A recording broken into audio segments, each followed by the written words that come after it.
Ada luka yang tak terlihat mata. Sebuah luka yang justru paling menyiksa. Rasa bersalah. Ia datang tanpa diundang, lalu menetap tanpa pernah ingin pergi. Awalnya hanya sekilas bayangan, sekedar bisikan kecil di sudut hati. Namun semakin hari, ia tumbuh menjadi beban berat yang menekan, menggerogoti setiap sudut jiwa, hingga membuat seseorang tak lagi mampu tersenyum dengan tulus. Rasa bersalah itu seperti hantu, tak memiliki wujud tapi keberadaannya nyata. Ia menyelinap dalam sepi, muncul di tengah malam ketika semua orang tertidur, dan berbisik di telinga, "Kamu tak akan pernah bisa melupakan ini." Dan saat fajar tiba, ia berubah menjadi kegelisahan, merayap di dada, membuat napas terasa sesak, seolah dunia menutup semua ruang untuk bernapas dengan tenang. Tak ada tempat untuk bersembunyi, tak ada cara untuk lari. Semakin mencoba menepis, semakin kuat rasa itu menghantam. Semakin mencoba melupakan, semakin tajam ia menusuk. Inilah penderitaan yang paling halus sekaligus paling kejam. Dihantui oleh rasa bersalahnya sendiri. Tidak ada penjara yang lebih menakutkan dibanding jeruji batin yang kita ciptakan sendiri. Tidak ada musuh yang lebih ganas dibanding pikiran kita yang terus memutar ulang kesalahan masa lalu. Video ini akan membuka mata kita bahwa rasa bersalah bisa menjadi kehancuran yang membunuh perlahan, atau justru cambuk yang memaksa kita untuk berubah. Semua bergantung pada satu hal, berani menghadapi atau memilih terus terjebak. Jangan lewatkan setiap detiknya karena kisah ini bukan hanya tentang dia, tapi juga tentang kita semua, yang mungkin tanpa sadar pernah atau sedang menjadi tawanan dari rasa bersalah yang tak pernah usai. Apakah kamu akan membiarkan rasa itu menghancurkanmu, atau menjadikannya alasan untuk bangkit dan menemukan kedamaian yang selama ini hilang? Dukung channel ini, like untuk video ini, komen pengalamanmu, dan subscribe supaya kamu tidak ketinggalan kisah-kisah cinta, rahasia hubungan, dan tips yang bisa mengubah cara pandangmu tentang hati dan perasaan. Sekarang, mari kita simak video ini. Pertama, keheningan yang berteriak. Kamu ingin tahu apa yang lebih menghancurkan seseorang daripada berteriak, memohon, atau melontarkan kata-kata terakhir yang emosional? Kesunyian, keheningan yang dingin, konsisten, dan penuh perhitungan. Itu bukan kelemahan. Itu tidak pasif. Itu bukan penghindaran. Itu adalah pisau paling tajam yang kamu miliki. Sebab saat kamu diam, benar-benar diam, kamu tidak hanya menghilangkan kata-kata, tetapi juga menghilangkan kehadiranmu. Dan itulah yang paling dia rasakan. Lihat, ketika seorang wanita menarik diri, secara tidak sadar dia mengharapkan satu hal, perhatian. Dia berharap kamu memperjuangkannya, meledakkan teleponnya, dan mengeposkan cerita yang dirancang untuk membuatnya menonton. Dia ingin merasa diinginkan, terutama setelah dia menyakitimu. Itu memuaskan egonya. Itu meyakinkannya bahwa apapun yang dilakukannya, kamu akan tetap ada di sana, masih berusaha, masih putus asa. Namun saat kamu tidak menjawab apapun, naskah itu berubah. Sekarang dia jadi bertanya-tanya, mengapa dia begitu pendiam? Mengapa dia tidak mengirim pesan? Mengapa dia tidak memperjuangkanku? Dia mulai berputar-putar, mengulang setiap momen, menganalisis ulang setiap kata, dan keheningan itu menggerogoti dirinya, karena keheningan tidak memberikan penyelesaian.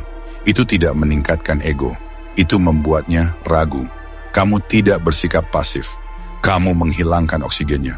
Kamu menghilangkan perbaikan emosional yang didapatnya dari perhatianmu.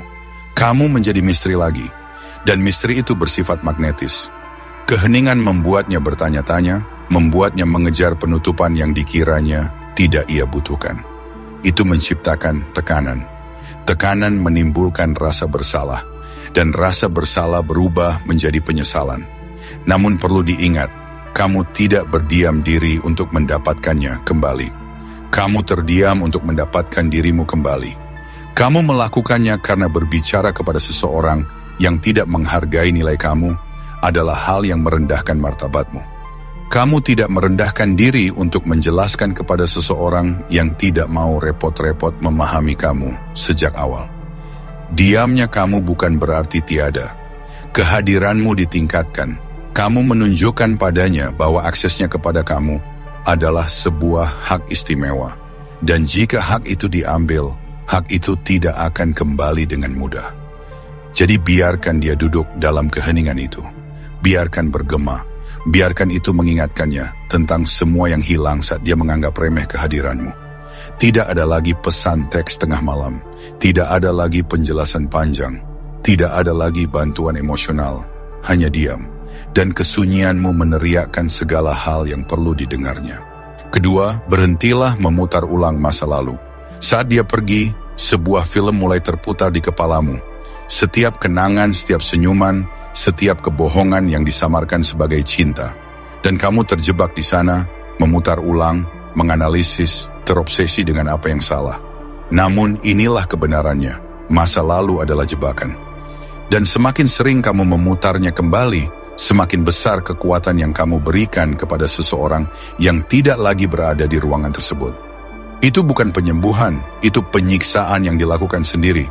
Stoicisme mengajarkan satu hal dengan jelas. Apa yang sudah dilakukan, ya sudah dilakukan. Satu-satunya hal yang penting adalah apa yang kamu lakukan sekarang. Kamu pikir jika kamu menemukan bagian yang hilang, suatu alasan atau petunjuk, itu akan memberi kamu kedamaian. Tidak. Bukan begitu cara kerjanya. Kamu tidak mencari penutupan.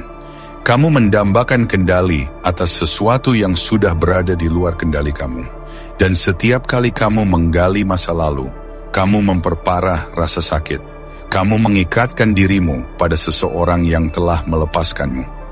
Dia tidak memikirkan argumen itu dengan cara yang sama seperti kamu. Dia tidak kehilangan tidur atas momen itu. Kamu menjadi seperti itu karena kamu terus menekan tombol play pada cerita yang sudah berakhir. Biarkan aku memukulmu dengan sesuatu yang brutal, namun perlu. Hatimu tidak membutuhkan lebih banyak kenangan. Ia butuh gerakan. Perlu kedisiplinan. Kamu ingin merasa lebih baik? Berhentilah bertanya mengapa dia berubah dan mulailah bertanya mengapa kamu tetap bertahan saat dia berubah. Penyembuhan yang sesungguhnya tidak dimulai saat kamu mendapatkan jawaban. Dimulainya saat kamu berhenti membutuhkannya. Saat itulah kamu mendapatkan kembali pikiranmu. Saat itulah kamu bangkit. Kamu harus memutus lingkaran emosional. Dan ya, itu sulit. Tetapi setiap kali kamu menolak untuk memutar ulang adegan itu, kamu memperkuat cengkeramanmu pada saat ini. Kamu berhenti mengalirkan energi ke sesuatu yang mati. Orang yang menang adalah orang yang tidak berdiam diri. Dia menerimanya. Dia beradaptasi, dia membangun, dan setiap detik yang tidak kamu sia-siakan pada masa lalu, itulah batu bata dalam fondasi versi kamu berikutnya. Versi yang lebih kuat, versi yang tabah. Jadi matikan filmnya. Biarkan masa lalu membusuk. Dia tidak ada di masa depanmu, dan masa depanmu tidak perlu menanggung beban arwahnya. Kedua, berhentilah memutar ulang masa lalu. Saat dia pergi, sebuah film mulai terputar di kepalamu. Setiap kenangan, setiap senyuman, setiap kebohongan yang disamarkan sebagai cinta. Dan kamu terjebak di sana, memutar ulang, menganalisis, terobsesi dengan apa yang salah. Namun inilah kebenarannya, masa lalu adalah jebakan. Dan semakin sering kamu memutarnya kembali, semakin besar kekuatan yang kamu berikan kepada seseorang yang tidak lagi berada di ruangan tersebut. Itu bukan penyembuhan, itu penyiksaan yang dilakukan sendiri. Stoicisme mengajarkan satu hal dengan jelas. Apa yang sudah dilakukan, ya sudah dilakukan. Satu-satunya hal yang penting adalah apa yang kamu lakukan sekarang. Kamu pikir jika kamu menemukan bagian yang hilang, suatu alasan atau petunjuk, itu akan memberi kamu kedamaian. Tidak, bukan begitu cara kerjanya. Kamu tidak mencari penutupan. Kamu mendambakan kendali atas sesuatu yang sudah berada di luar kendali kamu. Dan setiap kali kamu menggali masa lalu, kamu memperparah rasa sakit. Kamu mengikatkan dirimu pada seseorang yang telah melepaskanmu. Dia tidak memikirkan argumen itu dengan cara yang sama seperti kamu. Dia tidak kehilangan tidur atas momen itu. Kamu menjadi seperti itu karena kamu terus menekan tombol play pada cerita yang sudah berakhir. Biarkan aku memukulmu dengan sesuatu yang brutal, namun perlu. Hatimu tidak membutuhkan lebih banyak kenangan. Ia butuh gerakan. Perlu kedisiplinan. Kamu ingin merasa lebih baik? Berhentilah bertanya mengapa dia berubah dan mulailah bertanya mengapa kamu tetap bertahan saat dia berubah. Penyembuhan yang sesungguhnya tidak dimulai saat kamu mendapatkan jawaban. Dimulainya saat kamu berhenti membutuhkannya. Saat itulah kamu mendapatkan kembali pikiranmu. Saat itulah kamu bangkit. Kamu harus memutus lingkaran emosional. Dan ya, itu sulit. Tetapi setiap kali kamu menolak untuk memutar ulang adegan itu, kamu memperkuat cengkeramanmu pada saat ini. Kamu berhenti mengalirkan energi ke sesuatu yang mati. Orang yang menang adalah orang yang tidak berdiam diri. Dia menerimanya. Dia beradaptasi, dia membangun, dan setiap detik yang tidak kamu sia-siakan pada masa lalu, itulah batu bata dalam fondasi versi kamu berikutnya. Versi yang lebih kuat, versi yang tabah. Jadi matikan filmnya. Biarkan masa lalu membusuk. Dia tidak ada di masa depanmu dan masa depanmu tidak perlu menanggung beban arwahnya. Ketiga, kamu bukan penyelamatnya. Berhentilah mencoba memperbaikinya. Renungkanlah hal itu. Kamu bukanlah terapisnya, bukan rehabilitasi emosionalnya, bukan kesempatan kedua baginya untuk mencapai stabilitas. Kamu adalah lelakinya dan dia membiarkanmu pergi. Tapi di sini kamu masih berfantasi tentang menyelamatkannya. Masih berpikir, jika aku tunjukkan padanya bahwa aku peduli, mungkin dia akan berubah? Tidak. Fantasi itu berakar pada ego, bukan cinta. Karena jauh di lubuk hatinya, ini bukan tentang penyembuhannya. Ini tentang membuktikan bahwa kamu cukup mampu menyembuhkannya. Dan itu bukanlah kekuatan, itu penghancuran diri. Pahamilah ini, menyelamatkannya bukanlah misi kamu. Menghargai diri sendiri adalah. Dia membuat pilihannya. Dia menunjukkan polanya, dia mengungkap lukanya. Dan alih-alih mengambil tanggung jawab, dia malah membuangnya di kakimu, dan kamu membawanya seolah-olah itu milikmu. Tetapi kamu bukan solusinya. Kamu bukan penopang emosinya. Dan setiap kali kamu mencoba menyelamatkannya, kamu semakin tenggelam. Kamu pikir cinta berarti pengorbanan, bahwa pria sejati memperbaiki wanita yang terluka. Tidak. Pria sejati memperbaiki dirinya sendiri dan berhenti mencoba membuktikan harga dirinya melalui penyembuhan orang lain. Kamu tidak ada di sini untuk menyelamatkan siapapun dari iblisnya. Itu tidak mulia. Itulah ketergantungan yang mengenakan baju zirah. Kamu perlu membiarkan dia menghadapi kekacauannya sendiri. Sebab jika dia tidak bisa membawanya, itu bukan tugasmu untuk mengangkatnya. Jalan stoik dibangun atas dasar pengendalian diri, bukan pengendalian atas penderitaan orang lain. Dan inilah yang liar. Ketika kamu berhenti berusaha menyelamatkannya, kamu sebenarnya mulai menyelamatkan diri kamu sendiri. Waktu kamu, fokus kamu, kesehatan mental kamu. Kamu berhenti berinvestasi dalam lubang hitam, dan mulai membangun kehidupan yang utuh tanpa dia. Saat itulah perubahan terjadi. Saat itulah energimu menjadi menakutkan. Bukan karena kamu kedinginan, tetapi karena kamu akhirnya merasa hangat tanpanya. Jadi, biarkan dia memperbaiki kekacauannya sendiri. Kamu bukan ayahnya, kamu bukan orang yang bisa memperbaikinya. Kamu sudah selesai memberikan tali penyelamat kepada seseorang yang memotong tali kamu. Keempat, nilai dirimu tidak mati karena cintanya. Dia berhenti mencintaimu. Jadi apa? Itu tidak menghapus nilai kamu. Itu tidak berarti kamu kurang jantan. Tetapi banyak pria yang membiarkan penolakan wanita mengubah harga diri mereka, seolah pendapatnya adalah keputusan akhir tentang siapa kamu. Nah, cintanya hanya satu perspektif. Bukan kebenaran, bukan gambaran utuhnya, hanya keterbatasan sudut pandangnya. Dan ketika dia pergi, dia tidak membawa serta harga dirimu. Dia baru saja menyingkapkan bahwa kamu terlalu mengaitkannya dengan persetujuannya. Mari kita perjelas. Nilai kamu sudah ada sebelum dia muncul dan masih ada setelah dia pergi. Kamu tidak kehilangan mahkota kamu karena seseorang berhenti melihatnya. Kamu tidak menjadi tidak berharga karena dia tidak bisa mengenali kedalamanmu. Itu bukan bebanmu. Itu kebutaannya.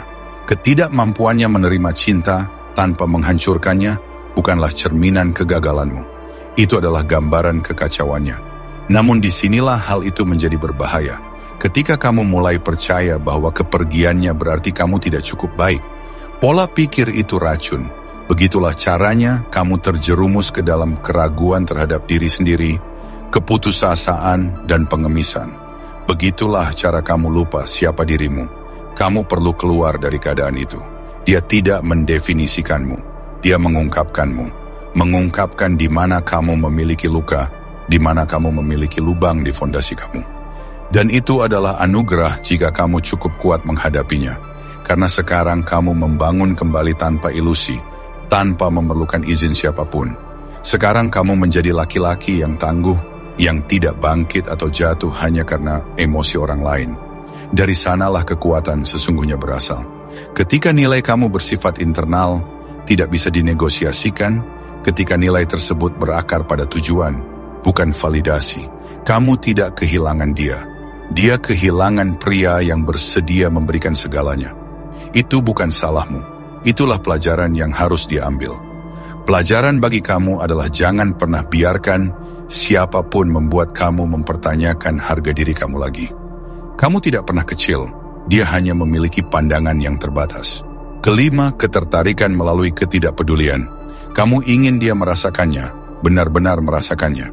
Kalau begitu, berhentilah peduli sepenuhnya. Jangan berpura-pura, jangan pura-pura tidak peduli hanya untuk mendapat reaksi. Maksudku, keterpisahan yang sesungguhnya saat kamu tidak lagi berputar di sekitar perhatiannya, validasinya, kehadirannya.